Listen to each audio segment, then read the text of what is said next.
국민의당을 뒤흔들고 있습니다. 당내 분열로 시끄러운 가운데 원내 정당 중 지지율도 최하위를 기록하면서 당 안팎으로 위기감이 고조되고 있습니다. 자, 이런 가운데 인사청문회를 마친 김상곤, 송영무, 조대엽 후보자의 보고서 채택 여부는 안개 속입니다. 자, 전국 소식 자세히 짚어보겠습니다. 배종호 세안대 교수, 허성우 국가디자인연구소 이사장과 함께하겠습니다. 안녕하십니까? 안녕하세요. 네. 자, 먼저 국민의당 제보 조작 파문 소식부터 짚어보도록 하겠습니다. 어제요, 안철수 전 후보를 상대로 당내 진상조사위원회에서 이제 전화 조사를 했다고 밝혔는데 여기서 나온 내용이 이유미 씨가 검찰 수사를 받기 전에 안 전 후보에게 도와달라는 문자 메시지를 보냈습니다. 자, 문자 메시지 내용을 한번 보도록 하죠. 자, 고소 취하를 부탁드립니다. 이 일로 구속당한다고 하니 두렵습니다. 죽고 싶은 심정입니다. 라고 문자를 보낸 걸로 밝혀졌습니다. 안철수 전 후보 같은 경우에는 그동안 이유미 씨와 연락한 적이 없다라고 밝히지 않았습니까? 네, 말씀하신 대로 이유미 씨하고 연락한 적 없다라고 얘기를 했는데 지금 네. 구명 문자를 보낸 것으로 돼 있으니까 좀 안철수 전 대표가 상당히 좀 곤혹스러운 상황에 처했지 않습니까? 일단 네. 이유미 씨가 그러면은 안철수 전 대표에게 문자를 보낼 수 있는 정도의 관계는 아니냐라는 것은 부정할 수 없게 됐지 않습니까? 네. 그래서 그 부분이 좀 문제가 되고 있고 그리고 두 번째로는 또 전혀 그 문자가 제보 조작 의혹과 관련된 문자인지 몰랐다. 그래서 무슨 내용인지 몰라서 답장을 안 했다. 이렇게 얘기를 했는데 네. 저 문자를 받은 날이 이제 지난 25일인데 그날 또 이용주 당시 이제 공명선거 추진 단장이 네. 안철수 전 대표에게 보고 전화를 했어요. 따라서 과연 전화가 먼저냐, 저 네. 문자가 먼저냐에 따라서 안철수 전 대표의 말이 맞을 수도 있고 틀릴 수도 있는 그런 상황이 됐고요. 네. 또 그 전에 24일 날 이준선 전 최고위원이 안철수 전 대표를 이제 만나서 독대해서 네. 뭔가 얘기를 했단 말이에요. 그럼 이제 그때 당시에 이런 제보 조작 사건을 얘기를 했다면은 안철수 전 대표가 몰랐다는 얘기가 좀 사실과 다른 문제가 되기 때문에 네. 그런 문제가 계속해서 앞으로 논란이 될 것 같고요. 네. 어쨌든 지금 이제 안철수 전 대표는 이 문제와 관련해서 굉장히 정치 입문 이후에 최대 위기를 맞고 있는 것 같고요. 네. 지난번에 이제 당의 홍보비 리베이트 파문으로 인해서도 크게 문제가 됐었지만은 지금 이 문제는 정말로 정치 입문에서 최대 위기가 된 것 같아서 지금 본인이 아직까지 아무런 지금 입을 열지 못하고 침묵하고 있지 않습니까? 네. 이것 자체만 봐도 본인도 상당히 고민하고 있고 엄중하게 생각하고 있다 이렇게 생각이 됩니다. 네, 이번 사안에 대해서 가장 중요한 핵심이 윗선이 과연 알고 있었느냐 그리고 개입을 했느냐라는 여부인데 그렇다면은 그 지난달 25일 안철수 전 대표가 이유미 씨에게 문자를 받은 그 시각이 당으로부터 이 제보 조작 사건에 대해서 연락을 받은 전인과 후인가 이 부분이 상당히 중요할 것 같은데요. 어떻습니까? 그렇죠. 이미 그 당시는 검찰이 이미 수사가 이미 수사망을 좁혀온 당시거든요. 네. 근데 이제 중요한 것은 지금 방금 말씀하신 대로 이게 이제 윗선을까지 알았느냐 아니면 단독 범행이냐 이게 지금 핵심이에요. 네. 뭐 다른 거는 격까지는 뭐 큰 의미가 없어요. 근데 이게 이제 5월 5일 날 첫 번째 이제 이게 당에서 이제 그 제보를 공개를 하게 됐잖아요. 네. 그러면 5월 5일 전에 이것이 제보가 됐을 적에 과연 그 이준석, 이유미 씨가 두 사람이 어느 정도 의견 조율이 되면은 그 다음에 그 윗선으로 보고를 했다면 그럼 윗선이 누구냐? 네. 그러면 박지원 그 당시 전 대표, 그 다음에 후보자인 안철수 후보 그 당시 이렇게 해서 공명선거 또 선거단장, 위원장 이렇게 해서 뭔가 이런 중대한 상황, 특히 이제 그 상대방 후보의 어떤 그 굉장히 그 휘발성이 강한 네. 위험한 이런 제보 내용 공개했을 적에 앞으로 이게 정권이 바뀌게 되면 어떤 식으로 상황이 바뀌는 거의 대부분 정치를 하는 사람들 다 알게 돼 있거든요. 네. 그렇다면 그 상황에서 그냥 단순하게 제보된 걸 갖고 5월 5일 날 공개할 수는 없다. 제 경험에 의하면은 네. 상당히 부분이 이 핵심 몇 사람만 딱 모여서 이 내용을 전부 다 토론을 하게 돼 있습니다. 이것을 했을 적에 역풍을 어떻게 맞을 것이며 앞으로 어떻게 끌고 갈 것이며 하는데 가장 중요한 것은 이것이 조작됐다는 사건을 아느냐 또 안다면 누구하고 아느냐 또 안철수 후보는 이게 조작됐다는 것까지는 모를 수도 있어요. 네. 다만 이건 보고를 받을 수는 있다는 거예요. 조작된 것은 모르더라도 적어도 이런 제보가 들어왔다는 것은 보고받았다. 저는 그렇게 봅니다. 그렇기 때문에 어쨌든 직간접적으로 안철수 전 대표는 책임선상에 놓여 있을 수밖에 없는 거예요. 네. 그리고 지금 이쯤 됐으면은 안철수 지금 전 대표는 사실은 장고 끝에 악수 떨 수 있으니까 이쯤에서는 안철수 대표의 어떤 그 검찰이 수사망을 좁혀가고 검찰이 결정 내리기 전에 안철수 대표의 입장이 나와줘야 되지 않겠나. 저는 이미 벌써 이제 박지원 전 대표 같은 경우는 본인하고는 관계없다. 네. 문자 게임으로 지금 계속 지금 진실 공부하고 있잖아요. 하고 있는데 그와 달리 지금 안철수 전 후보 같은 경우는 침묵을 이렇게 지키고 있는데 이것은 제가 볼 때는 왜냐하면 당의 존립하고 관련되기 때문에 그렇죠. 본인의 입장을 얘기해 주는 것도 하나의 방법이다. 이런 네. 이유미 씨의 문자가 이 일로 구속당한다고 하니 두렵습니다라고 한다면은 이 일이라는 게 그 일이라는 거를 안철수 전 대표도 알았을 것이다라는 것도 추측할 수 있지 않을까요? 네, 지금 이제 앵커께서 이제 굉장히 중요한 지적을 했는데 그 부분과 관련해서 제가 말씀드렸지만은 과연 안철수 전 대표가 그 말뜻을 몰랐을까라는 부분과 관련해서 지금 여러 가지 논란이 일고 있습니다. 그리고 또 중요한 것은 당시에 이유미 씨로부터 보고를 받았던 이준서 전 최고위원은 안철수 전 대표하고는 특수관계지 않습니까? 안철수 전 대표가 직접 영입했던 영입 1호단 말이에요. 그럼 이제 이분이 지난 24일 날 안철수 전 대표를 독대를 했어요. 그러면 첫 번째로 왜 독대했을까?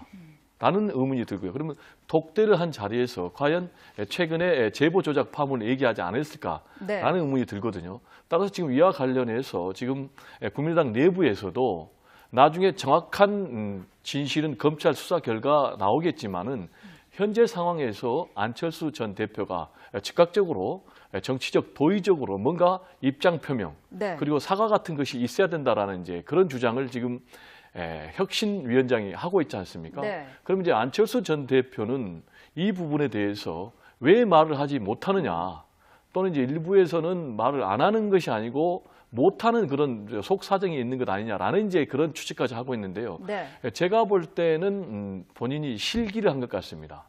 그래서 이제 안철수 전 대표가 원래 신중한 성격이지만은 이런 상황에서는 일단 자초 지종을 떠나서 당시에 후보였기 때문에 사과를 하고 그리고 또 나아가서 검찰 수사 진행되는 추이에 따라서 또 추가 사과할 게 있으면 사과하는 게 맞다. 이렇게 이제 지금 김태일 혁신위원장은 주장을 하고 있는데 안철수 전 대표가 일단 실기를 했기 때문에요. 제가 볼 때는 지금 상황에서 대국민 사과를 하기는 좀 어려울 것 같고 아마 안철수 전 대표 입장에서는 검찰 수사 결과가 종료되면은 그때 입장 표명을 할 가능성이 높지 않나 이렇게 생각이 됩니다. 검찰 수사 결과가 나올 때까지 기다리면 좀 늦지 않을까라는 생각도 좀 드는데요. 저도 이제 그 부분에 동의를 좀 하고 싶은 게 지난 대선 때 지금 총선 리베이트 사건으로 해서 1심, 2심이 다 무죄 받았잖아요. 아마 그거를 좀 연상하는 것 같은데 이거는 그거하고 전혀 성격이 완전히 달라요. 왜냐하면은 이 부분은 그 문준용 씨 특혜 의혹 이거는 조작이에요. 조작이라는 게 이미 벌써 국민의당 스스로 이미 셀프 자수를 한 거예요. 이유민 씨도 이미 벌써 자수를 했는데 이 부분은 그 지금 리베이트 사건하고 완전히 좀 다른 게요. 만약에 그 지금 이상하게 지금 보일지는 몰라도 늘 이런 사건들을 보면은 검찰에서 수사를 발표하고 나면은 그 다음에 정치권의 대응이 있어도 왔단 말입니다. 그런데 이번 같은 경우는 검찰이 수사를 하고 있는 단계에서 그 정치권에서 이미 스스로 자복을 했단 말입니다. 그러니까 이거는 그렇다면은 만약에 지금 말씀하신 대로 검찰의 수사가 끝나고 나서 안철수 전 후보가 그때까지 침묵을 지키다가 검찰 수사를 보고 했다 이렇게 하면은 지금 배 의원께서 말씀하신 대로 완전히 실기뿐만 아니고 그때는 이미 벌써 당이 존립이 이미 어떻게든 결정이 나는 상태에서 되기 때문에 그것은 바람직하지 않다. 그래 봅니다. 자, 문자를 확인은 했지만은 여기에 대한 대응을 하지 않았다는 사람이 안철수 전 대표뿐만 아니라 또 있습니다. 바로 박지원 전 대표인데 박지원 전 대표 같은 경우에는 이준서 전 최고위원이 이 조작된 제보와 관련해서 어떻게 하면 좀 사안을 키울 수 있을 것인가라는 문의를 했는데 이거를 박지원 전 대표 본인은 보지 못했다는 거 아니겠습니까? 어떻게 볼 수 있을까요? 박지원 당시에 이제 선거대책위원장이죠. 박지원 전 대표 주장은 전화기를 2대 갖고 있었다.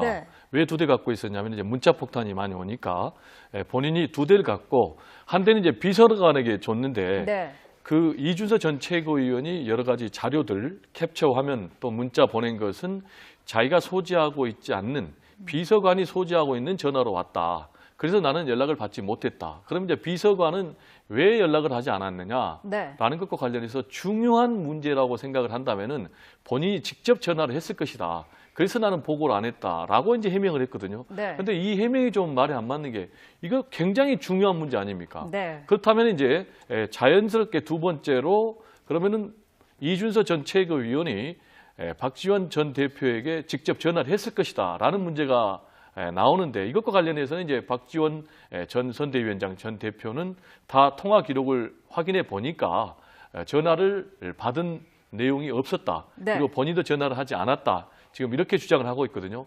근데 이제 문제는 박지원 전 선대위원장 같은 경우는 뭐가 문제였냐면 이제 쌍끌이 특검을 제안했지 않습니까? 네. 근데 그게 이제 굉장히 국민들의 여론에 부정적인 반응을 받고 있는데 어쨌든 간에 지금 이거는 국민의당 당원이 조작을 했고 또 이걸 갖고 당시에 선대위원장 공명선거 추진 부단장인 김인원 부단장이 기자회견까지 하면서 폭로를 한 그런 부분 아닙니까? 네. 그러면 이 부분에 대해서 이제 깨끗하게 사과를 하는 게 맞는데 또 쌍끌이 특검을 제안을 해가지고 뭔가 물귀신 작전 아니냐 이런 이제 문제가 제기가 되고 있고 또 하나 지금 이제 당시에 단장이었죠 이용주 현 의원 같은 경우도 이게 터질 때 뭐라고 그랬냐면은 이거는 단독 범행이다. 네. 윗선은 전혀 관련이 안 돼 있다라고 본인이 진상조사가 시작도 되지 않았는데 먼저 단정적으로 얘기를 했거든요. 이 부분은 좀 뭔가 문제가 있지 않나 이렇게 생각이 됩니다. 네. 그리고 이제 대선은 끝났습니다만 대선 과정 동안에 민주당 내부에서 이야기를 좀 들어보면 그 당시에요. 그 안철수 후보가 대선을 치르면서 되게 보면 이제 문재인 그 당시 후보 같은 경우는 본인 후보도 중요하지만은 당 조직을 최대한 활용해서 당과 같이 협심해서 선거를 치렀는데 안철수 후보 같은 경우는 당하고 별개로 측근 몇 명들만 데리고 선거를 치렀단 말입니다. 네. 그러면서 그 민주당에서 사실 그 뭐 날고 기는 아주 그냥 선거 전문가들이 의원들이 절비함에도 불구하고 그 사람들 조언을 안 들었다는 겁니다. 그렇다면은 측근 몇 명만 데리고 이 대선을 치르다 보니까 결과적으로 그 당시에 그 민주당 내부에서도 상당히 그 좀 안 좋은 감정들이 많아 남아 있다. 네. 이런 상황에서 이 사건이 터지니까 그냥 이참에 차라리 이 안철수 후보를 그냥 쳐내자 이 기회에 이러고 있는 시간에 안철수 후보가 지금 계속 지금 말을 안 하고 있으니까 민주당에서는 차라리 이 기회에 국민의당을 새롭게 한번 정리하자 이런 의도도 상당히 깔려 있다. 왜냐하면은 박수선 지금 비대위원장도 이 부분에 대해서 아주 적극적으로 지금 대응을 하고 있잖아요. 물론 당의 존립 문제도 있겠습니다만은 이런 부분에 대해서 그 국민의당이라서는 기본적으로 그 호남을 기반으로 하는 정당이다 보니까 네. 여기서 지금 뭐 문재인 지금 대통령 같은 경우는 지지율이 거의 호남에서 9% 98% 하잖아요. 이런 상황에서 지금 국민의당의 어떤 당의 존립 문제 이런 부분이 있기 때문에 이 부분을 빨리 명확하게 정리가 되지 않으면은 네. 사실 국민의당이 그 호남에서 지지 기반을 완전히 상실할 가능성이 있다. 네. 왜냐하면 이것은 바로 다음에 내년에 있을 6.13 지방선거하고 바로 연결이 되어 있기 때문에 그래서 지금 민주당이 지금 최대 위기에 놓여 있다 이렇게 네, 보는 국민의당이요. 거죠. 네. 국민의당 예 죄송합니다. 자, 국민의당이 아무래도 안철수당이라는 그런 이미지가 강하기 때문에 국민의당 자체적으로도 굉장히 고민이 깊을 것 같은데요. 자, 이번 제보 조작 파문과 관련해서 정치권이 굉장히 뜨겁습니다. 결국 더불어민주당과 국민의당이 정면으로 충돌하는 양상을 보였는데요. 화면 함께 보시겠습니다. 의혹의 시선을 차단하겠다는 의도가 너무 뻔했습니다. 그동안 국민의당이 극구 부인해왔던 윗선 지시의 가능성을 보여주는 것이기도 했습니다. 여당 대표 이러한 발언은 검찰에게 수사 가이드라인을 제시한 것이나 다름이 없습니다. 결국 민주당은 이임의 씨 사건을 빌미로 국민의당 죽이기에 나선 것이 아닌가 하는 생각을 지울 수가 없습니다.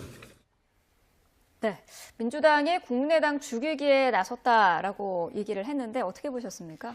기본적으로 이제 민주당하고 국민의당하고는 이제 뿌리가 같지 않습니까? 따라서 현재의 여소야대 전국에서는 근본적으로 또 협치를 해야 되는, 공조를 해야 되는 그런 관계이지만은 앞으로 또 여당에서 과반 의석을 확보하는 데 있어서는 경쟁적 관계이기 때문에 네. 흡수통합할 필요가 있는 상황이죠.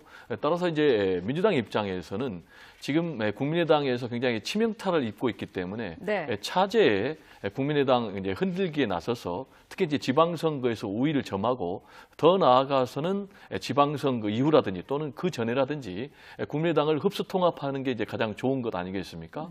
이것과 관련해서 지금 추미애 대표가 윗선 연루 가능성을 제기하니까 네. 지금 박주선 비대위원장이 지금 국민의당 죽이기에 나선 거 아니냐. 그리고 그는 일종의 검찰에게 수사 가이드라인을 주는 것이다라면서 이제 강력 반발하고 있는데요. 네.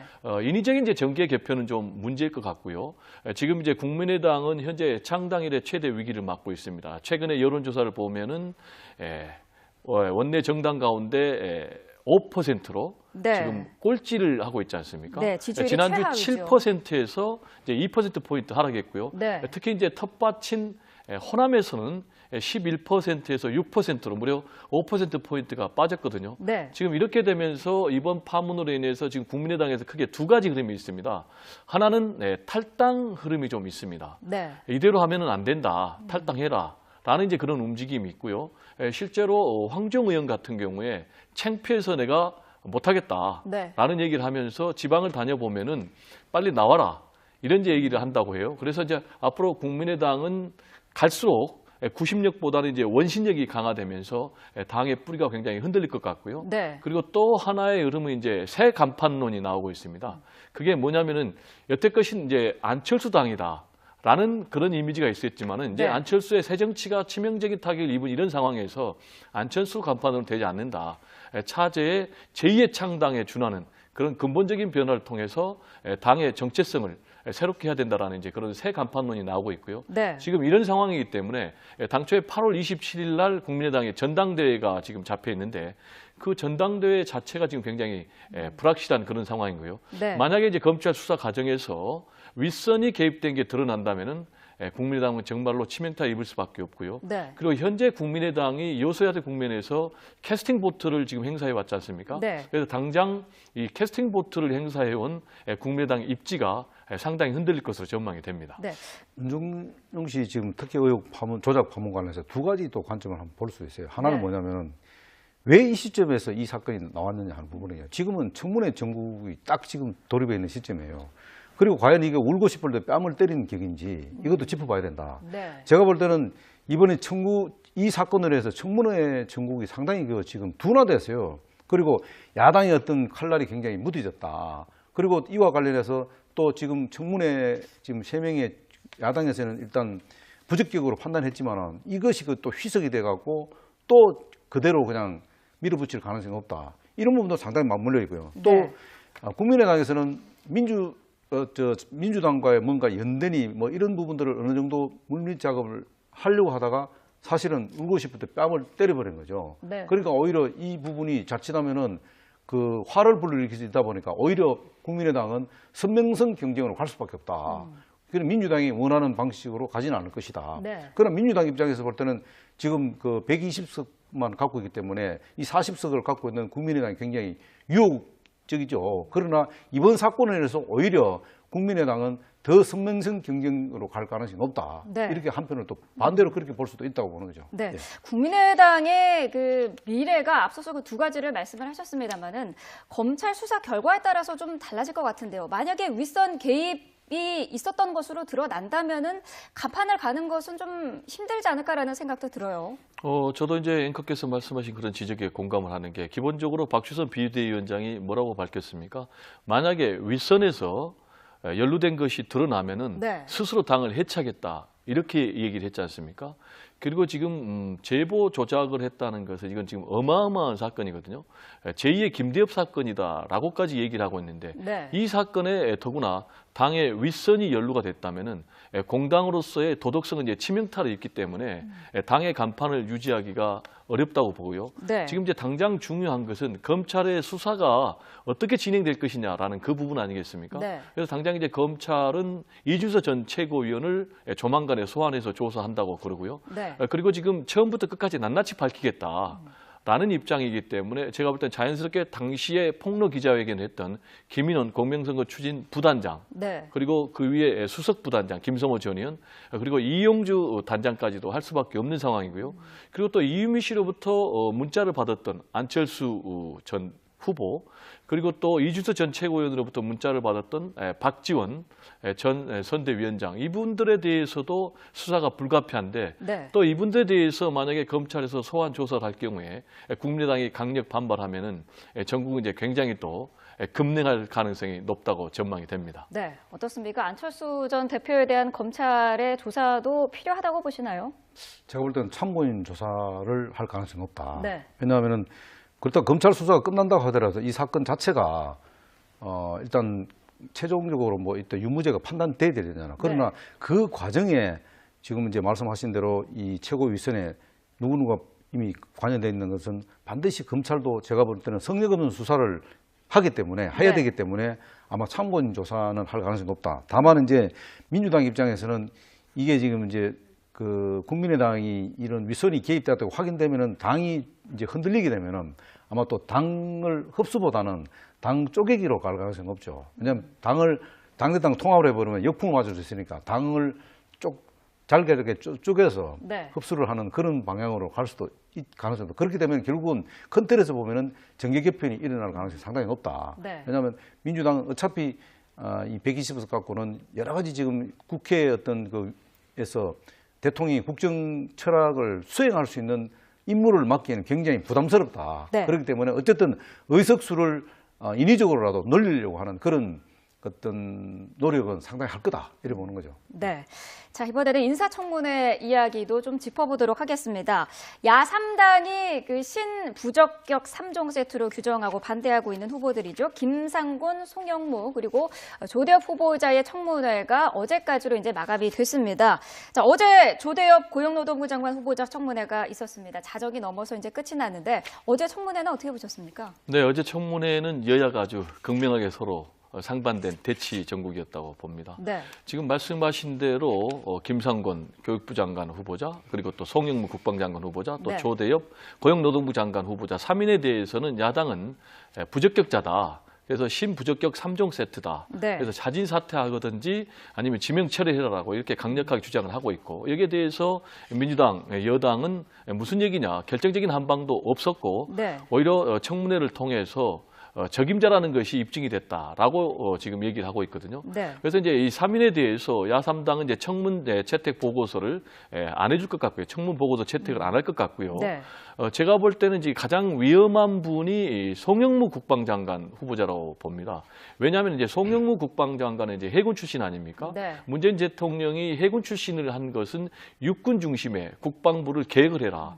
그러기 위해서 해군 출신이 필요하다는 것이고 그리고 국방개혁의 핵심은 방산 비리를 척결하는 건데 네. 본인이 지금 방산 비리 의혹을 받고 있지 않습니까? 네. 방위산업체 LIG 넥스인으로부터 2억 4천만 원 자문료를 받은 것이 있고 또 특히 이제 법무부인 율촌에서 33개월 동안 월 3천만 원씩 9억 9천만 원을 받았는데 과연 이렇게 엄청난 자문료를 국민들 정서가 용납할 것인가라는 문제가 있고요. 네. 또 더 나아가서는 이제 계룡대 군납비리 수사를 본인이 축소 지시했다라는 의혹을 받고 있고 또 이제 이분이 또 음주운전과 관련해서 돈을 주고 무마했다. 또 그리고 은폐 기록을 다 은폐했다라는 네. 의혹까지 받고 있기 때문에 이 부분이 통과되기는 굉장히 제가 볼 때는 어려워 보입니다. 네. 김상곤 그 교육부 장관 후보자 같은 경우에는 예정에 없이 이틀간 또 인사청문회를 하지 않았습니까? 어떻게 예상하십니까? 아니 왜냐하면 그 교육부 총리가 갖는 의미가 상당히 그 위상이 높잖아요. 네. 그리고 교육부 총리가 누가 들어오느냐에 따라서 사실 50만의 그 우리 이시생들이 네. 좀 중고등학교 학생들이 그 방향을 잡는데 굉장히 어렵습니다. 그리고 그 학부모에 따라서 학부모들도 사실 마음이 굉장히 졸이거든요. 네. 이런 부분이기 때문에 야당 입장에서 볼 때는 아주 철저하게 도덕성도 중요하지만은 그분이 갖고 있는 이념적 편향성 이런 것도 굉장히 따져볼 필요가 있는 거예요. 그리고 그게 결국 이제 전문성하고 연결이 되기 때문에 굉장히 뭐 2박 3일 동안 조사할 수밖에 없고요. 그리고 본인이 이제 논문 표절 관련된 이념성 관련 이런 부분들이 워낙 지금 뭐 당당하게 뭐 괜찮다 논문 표절 난 한 적이 없다 이렇게 하니까 그것을 증거를 보완하기 위해서 계속 입증을 해야 되지 않습니까? 네. 야당에서.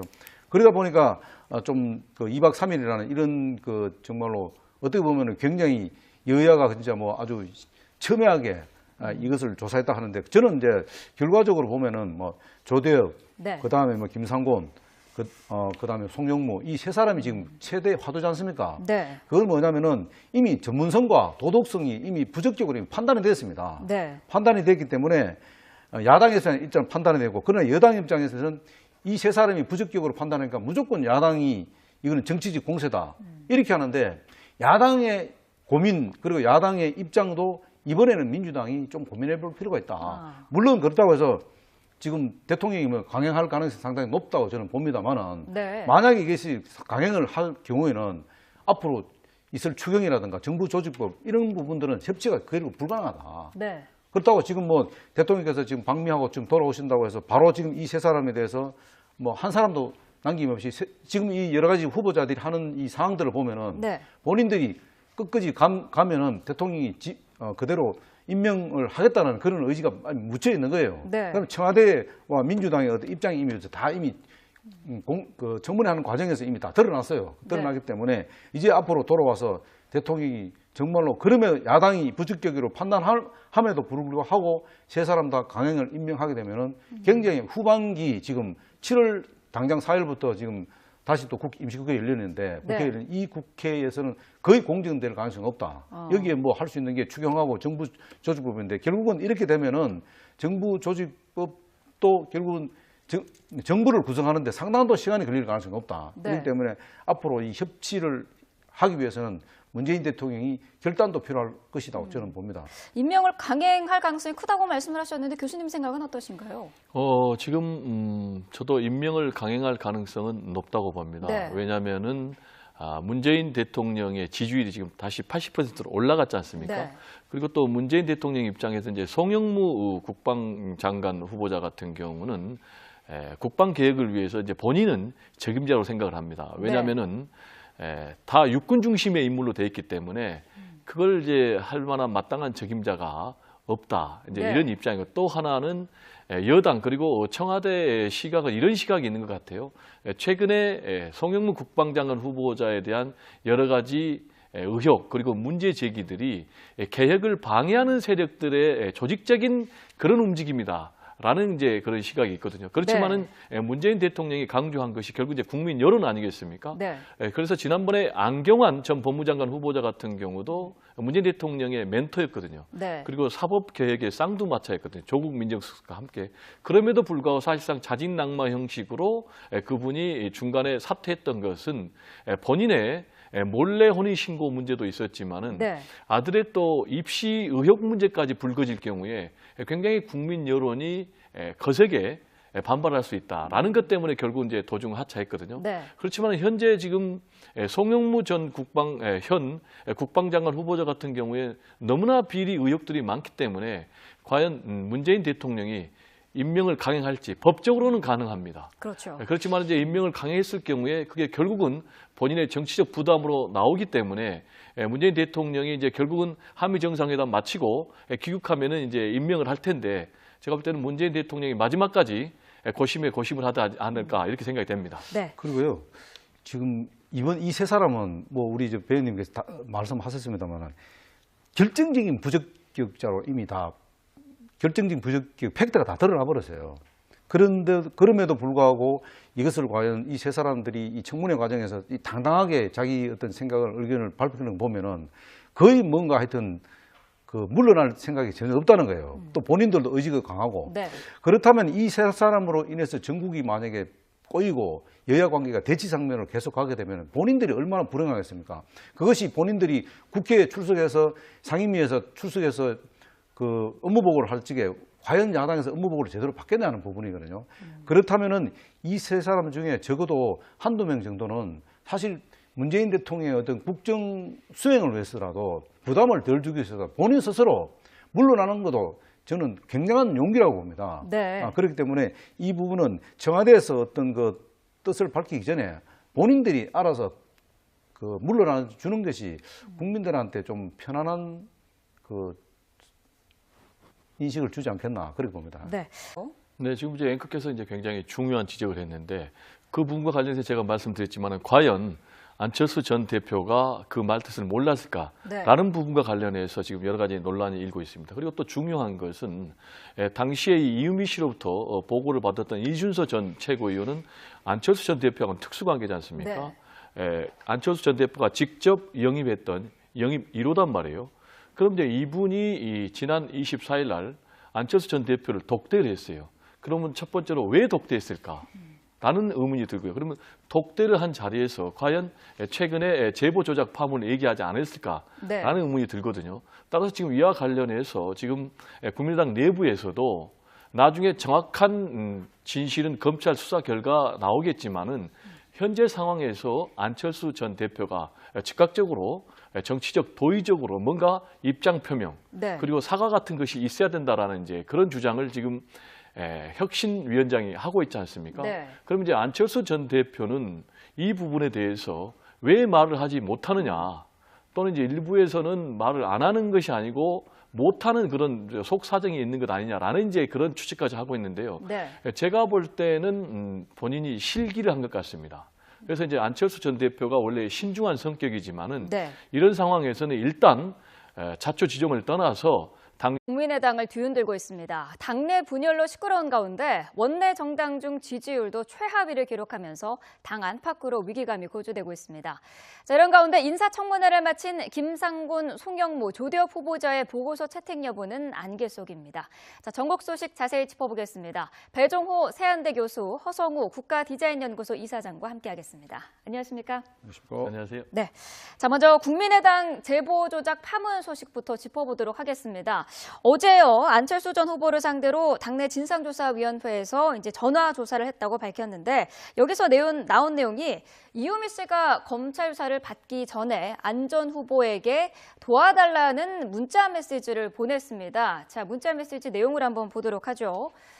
자, 고소 취하를 부탁드립니다. 이 일로 구속당한다고 하니 두렵습니다. 죽고 싶은 심정입니다. 라고 문자를 보낸 걸로 밝혀졌습니다. 안철수 전 후보 같은 경우에는 그동안 이유미 씨와 연락한 적이 없다라고 밝히지 않았습니까? 네, 말씀하신 대로 이유미 씨하고 연락한 적 없다라고 얘기를 했는데 지금 구명 문자를 보낸 것으로 돼 있으니까 좀 안철수 전 대표가 상당히 좀 곤혹스러운 상황에 처했지 않습니까? 일단 이유미 씨가 그러면 안철수 전 대표에게 문자를 보낼 수 있는 정도의 관계는 아니냐라는 것은 부정할 수 없게 됐지 않습니까? 그래서 그 부분이 좀 문제가 되고 있고, 그리고 두 번째로 지난달 25일 안철수 전 대표가 이유미 씨에게 문자를 받은 그 시각이 당으로부터 이 제보 조작 사건에 대해서 연락을 받은 전인과 후인가 이 부분이 상당히 중요할 것 같은데요. 어떻습니까? 그렇죠. 이미 그 당시는 검찰이 이미 수사가 이미 수사망을 좁혀온 당시거든요.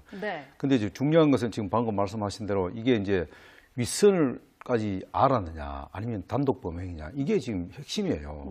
뭐 다른 거는 격까지는 뭐 큰 의미가 없어요. 근데 이게 이제 5월 5일 날 첫 번째 이제 이게 당에서 그 제보를 공개를 하게 됐잖아요. 그러면 5월 5일 전에 이것이 제보가 됐을 적에 과연 그 이준서, 이유미 씨가 두 사람이 어느 정도 의견 조율이 되면은 그 다음에 그 윗선으로 보고를 했다면 그럼 윗선이 누구냐? 그러면 박지원 그 당시 전 대표, 그 다음에 후보자인 안철수 후보 그 당시 이렇게 해서 공명선거 또 선거단장, 위원장 이렇게 해서 뭔가 이런 중대한 상황, 특히 이제 그 상대방 후보의 어떤 그 굉장히 그 휘발성이 강한 위험한 이런 제보 내용 공개했을 적에 앞으로 이게 정권이 바뀌게 되면 어떤 식으로 상황이 바뀌는 거의 대부분 정치를 하는 사람들 다 알게 돼 있거든요.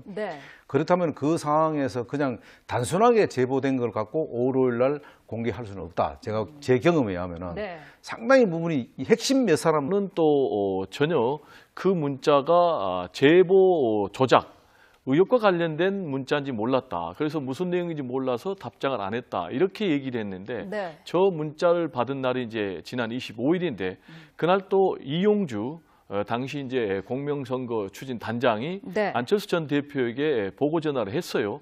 따라서 과연 전화가 먼저냐, 저 문자가 먼저냐에 따라서 안철수 전 대표의 말이 맞을 수도 있고 틀릴 수도 있는 그런 상황이 됐고요. 네. 또 그 전에 24일 날 이준선 전 최고위원이 안철수 전 대표를 이제 만나서 독대해서 네. 뭔가 얘기를 했단 말이에요. 그럼 이제 그때 당시에 이런 제보 조작 사건을 얘기를 했다면은 안철수 전 대표가 몰랐다는 얘기가 좀 사실과 다른 문제가 되기 때문에 네. 그런 문제가 계속해서 앞으로 논란이 될 것 같고요. 네. 어쨌든 지금 이제 안철수 전 대표는 이 문제와 관련해서 굉장히 정치 입문 이후에 최대 위기를 맞고 있는 것 같고요. 네. 지난번에 이제 당의 홍보비 리베이트 파문으로 인해서도 크게 문제가 됐었지만은 지금 이 문제는 정말로 정치 입문에서 최대 위기가 된 것 같아서 지금 본인이 아직까지 아무런 지금 입을 열지 못하고 침묵하고 있지 않습니까? 네. 이것 자체만 봐도 본인도 상당히 고민하고 있고 엄중하게 생각하고 있다 이렇게 생각이 됩니다. 네.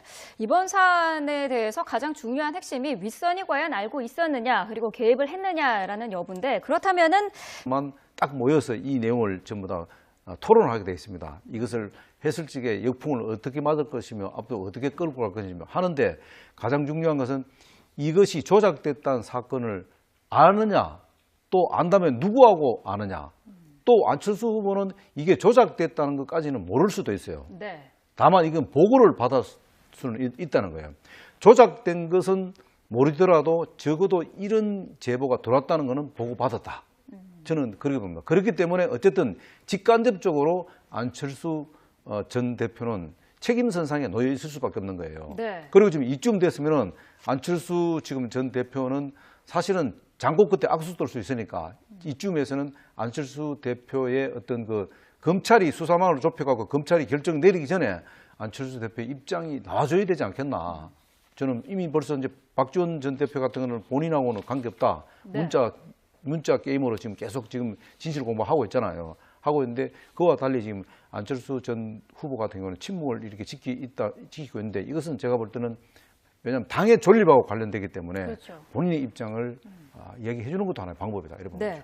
이유미 씨의 문자가 이 일로 구속당한다고 하니 두렵습니다라고 한다면은 이 일이라는 게 그 일이라는 거를 안철수 전 대표도 알았을 것이다라는 것도 추측할 수 있지 않을까요?